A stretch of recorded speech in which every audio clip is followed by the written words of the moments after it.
All right, so I would like to introduce our next speaker, Dr. David Singh, who is an emeritus professor at the University of Hawaii at Hilo.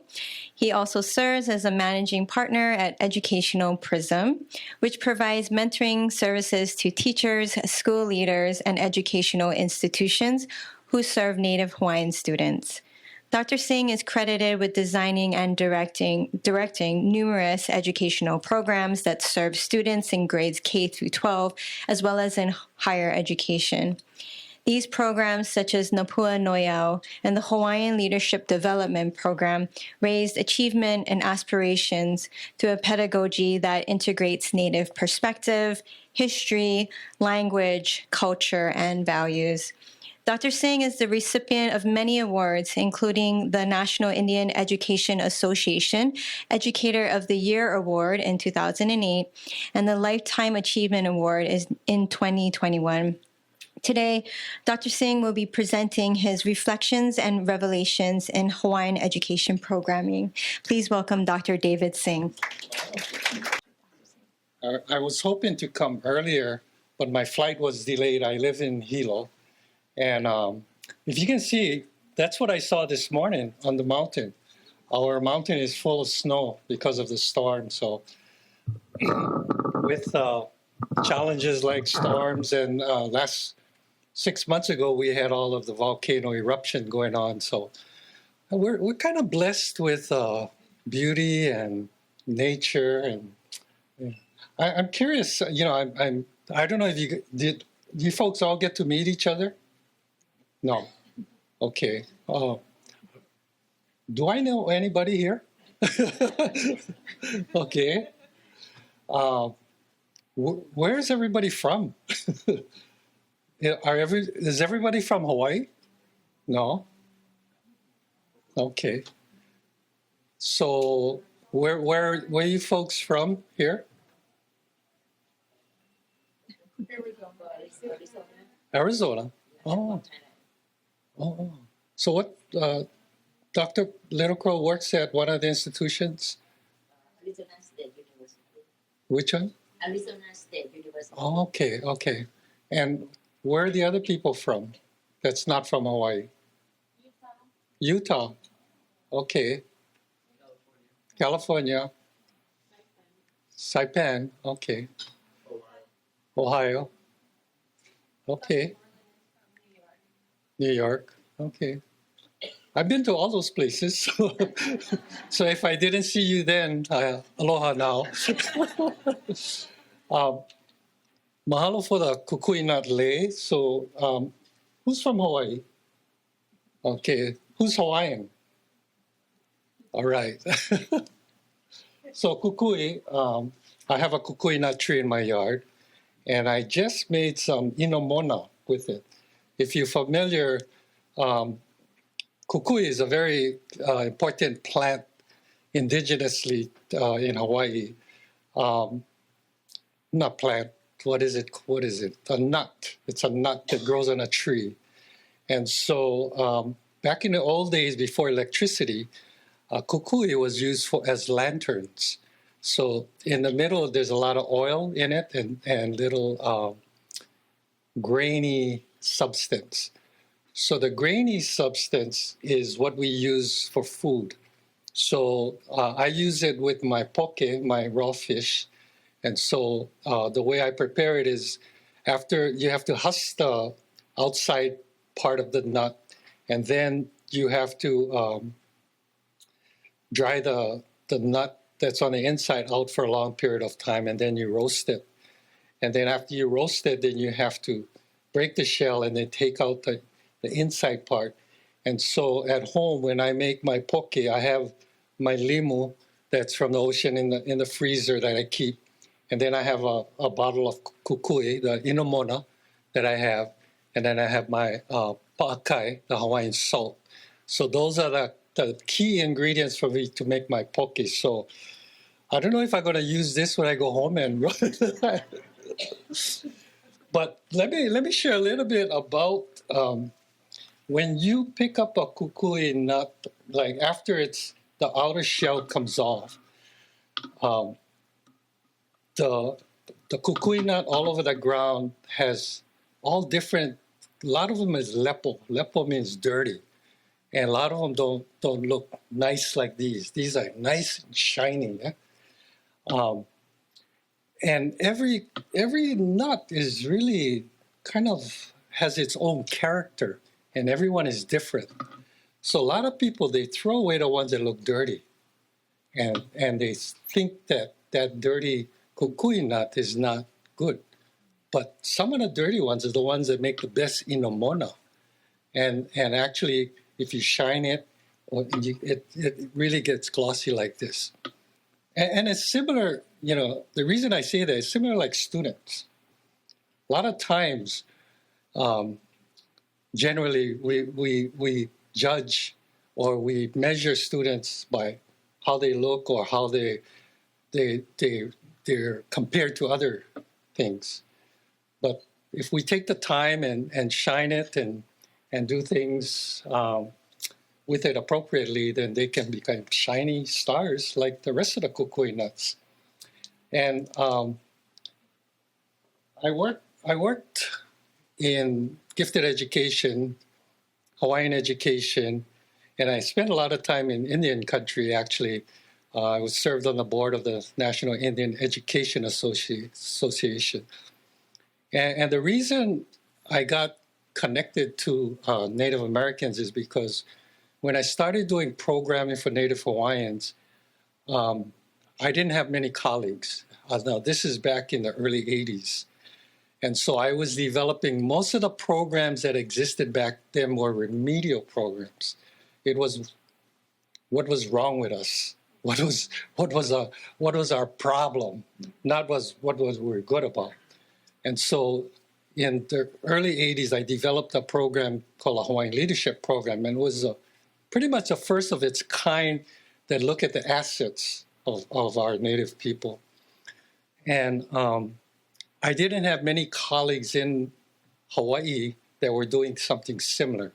So I went to Indian country and went to the National Indian Education Association, where I met Stuart Tanama. I don't know if you know Stuart. He's from Norman, Oklahoma. And he was starting up a gifted programs for Native Americans. And we became close friends. And from there, we worked together on a number of projects, and I did workshops out there.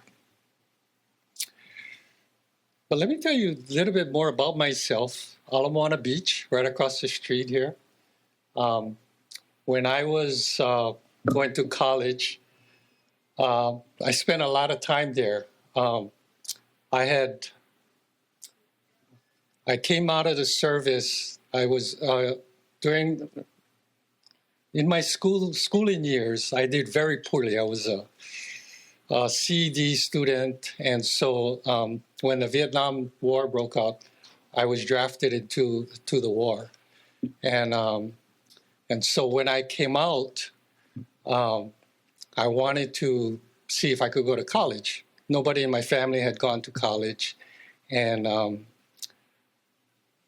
I wasn't sure how to read or study. I had a really low SAT scores for my reading, and later on I found out it was that I didn't know vocabulary. I grew up in public housing in Hawaii, and so very limited access to resources. But when I came out of service, I was really determined. Nobody in my family, and I didn't know anybody that had gone to college, but I was determined that maybe that is the path for me. And so I started studying about 12 hours a day. And I had a dictionary because the biggest problem I had was the vocabulary words. But back in those days, they didn't have study skills courses or tutors, so I had to figure it out on my own. And I would study like 12 hours a day with a dictionary. I was so determined, and I'd study. And then on the weekends, I would go to Ala Moana Beach, me and my friends. We would spend the weekend there. And back in those days, you could do anything on the beach, and you could stay there as long as you wanted. But we go in the morning, play football, go to the beach, swimming, go surfing. And then at night we would kanikapila, play music and barbecue and things like that. So it was my playground. And the other thing about going to college, when I started to realize I could do it, and I started to get straight A in my first year of going to college, I showed my mom. So my mom looked at that because in high school I had C's, D's, I 2.0 at the most I had. She looked at the grades, and then what do you think she asked me? She said, "Did you cheat?" I said, "No, Mom." And so she was so proud, you know. And so I just wanted to share that back in those days, they were telling me stuff like, "No, you don't have the capacity to go to college. You're not motivated. Your people don't necessarily do that." So when I went back to college, my big motivation was to try to change that. So that's been my dream. That's been my career. My whole PhD is in optimizing learning for Native Hawaiians, raising their achievements and aspirations, and that's been my career ever since. And so I feel blessed that I went that route because I'm able to see and feel the students that nobody sees. The students from rural communities, the students from public school, whose teachers have told them, "Oh, maybe you cannot get into this program because your grades don't reflect that." But I'm able to know that, no, that's not true. And so over the last 40 years, I've been able to develop successful programs. And today we have through our programs, many medical doctors, many engineers, all different professions.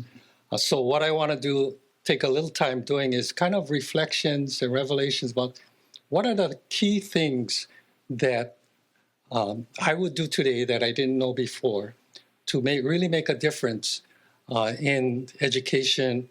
And I think it wouldn't apply just to Native Hawaiians, but any population that may be underserved or not being seen.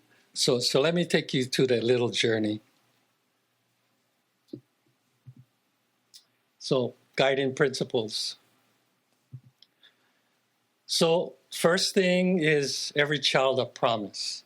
And I want to share, these are broad statements, but what I found over time is that a lot of people have these strategic plans and strategic objectives, and they forget they start their program, but they forget about it. And later on, I see that they're just trying to meet the measures of their objectives or what people want to see them do within the parameters of maybe the school or whatever. So what I'm sharing with you is to try to look beyond the parameters of a grant or beyond the parameters of a school, but think about the student. And I appreciate Francis for sharing the perspective that you folks have, and really it mirrors what we do here. But every child a promise. You know, when I see the demographics that Native Hawaiians are underrepresented in higher education, they're underrepresented here and overrepresented in jails. It's not a reflection on our people, right? It's a reflection on our system. It's a reflection on what have failed us.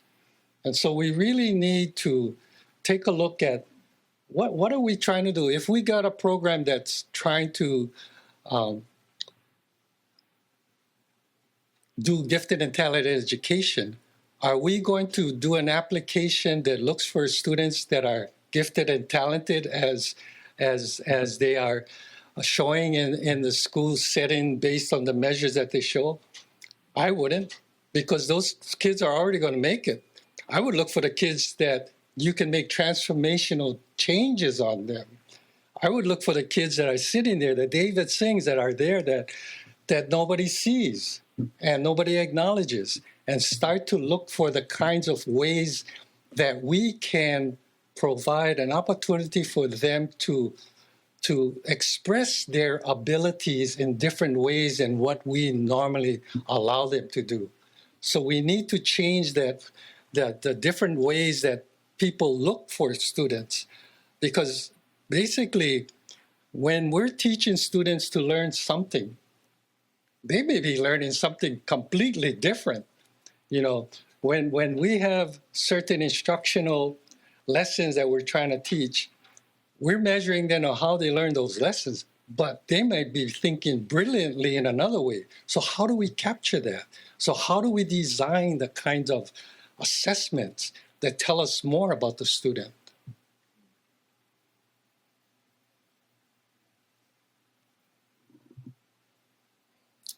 Anything and everything is possible. This is important not only for the students to believe that, but for the teachers and the parents to believe that. A lot of times when we've convinced students that, you know, and the only way you can convince students that anything and everything is possible is to access them to the information and to the role models and to the programs that provide them that information. Because we found that the kids that were showing higher levels of achievement and aspirations were the ones that were accessing all these programs, accessing people that look like them, that they feel that they can be part of. And so what we started doing is saying, okay, if that's what it takes, we're not going to just take them to the fire department. We're going to take them to the medical school. We're going to take them to the pharmacy school. We're going to take them to the School of Engineering and provide them with instructors that look like them. And one of the great things is when at the end of a session we had with the medical school came to Hilo and worked with the students for the day. And the student, after we talked to them about, oh, what do you think about this? You think something you want to do? Say, yeah, you know, I want to wear a coat just like Auntie. You know, and Auntie was a doctor, right? But you know, it really makes a difference. And we found that the measurement that we used was based on the degree to which they were able to talk about the ability to crystallize some thinking about what they're going to do in the future, because that ability for them to see what their future is going to be is what motivated them to start to take the steps to get there. We found many parents that didn't believe in their kids, so we had to take a lot of time to work with the parents as well as the teachers to make sure that they understood that everything is possible. Whenever I used to leave home, my mom used to tell us, "Malama ko piko." Malama means to protect or to care for, and your piko, figuratively, it means your navel. But in the Hawaiian culture, we had 3 piko, and the piko is your center. And the piko that extends from the top of your head is the piko that connects you to your ancestors. The piko that extends from your navel is what connects you to those in front of you. And then the piko that extends from your genitals connects you to the future, your legacy. So when my mom told us, "Malama ko piko," that was powerful. What she said is, protect and take care about your past, your ancestors, your genealogy. Take care and protect your family, those around you, those that are part of your relationship. Protect and take care of those that are still to come. And so what we found in working with our kids is that they're just ready to know more about who they are. And the more they knew about who they are in terms of their culture, in terms of their ancestry, in terms of where they want to go, the more they would be feeling like, okay, now that I know who I am and where I come from. And so a lot of our program had to do with the culture, hands-on learning, and learning about themselves, learning about what does that tattoo mean for you.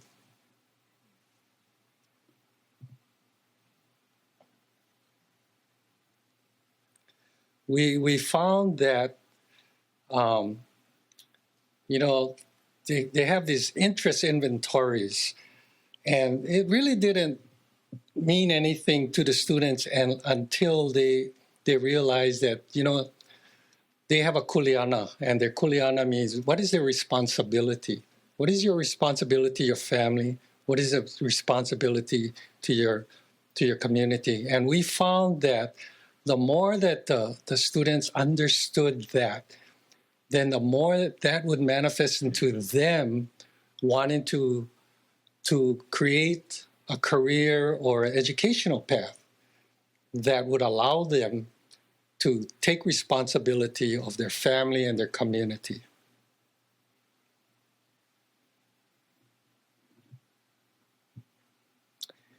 And while some of us have had grants for just 5 years, ho'omau means just to keep on going and persevering. I found that you got to plan for decades. You can't just run stuff and then pow. You have to build the infrastructure, develop models. Even if you don't exist for more than 20 years, try to have your models continue on and move forward, because your impact will be short-lived if it's just 5 years. But if it's 10, 20, our program lasted for 30, and the models are all out there. And even though the particular program that I was running is still not in existence, the models of it still exist, and the roots have taken shape. I think that's all I have I want to share with you, and malama ko piko to all of you. Aloha.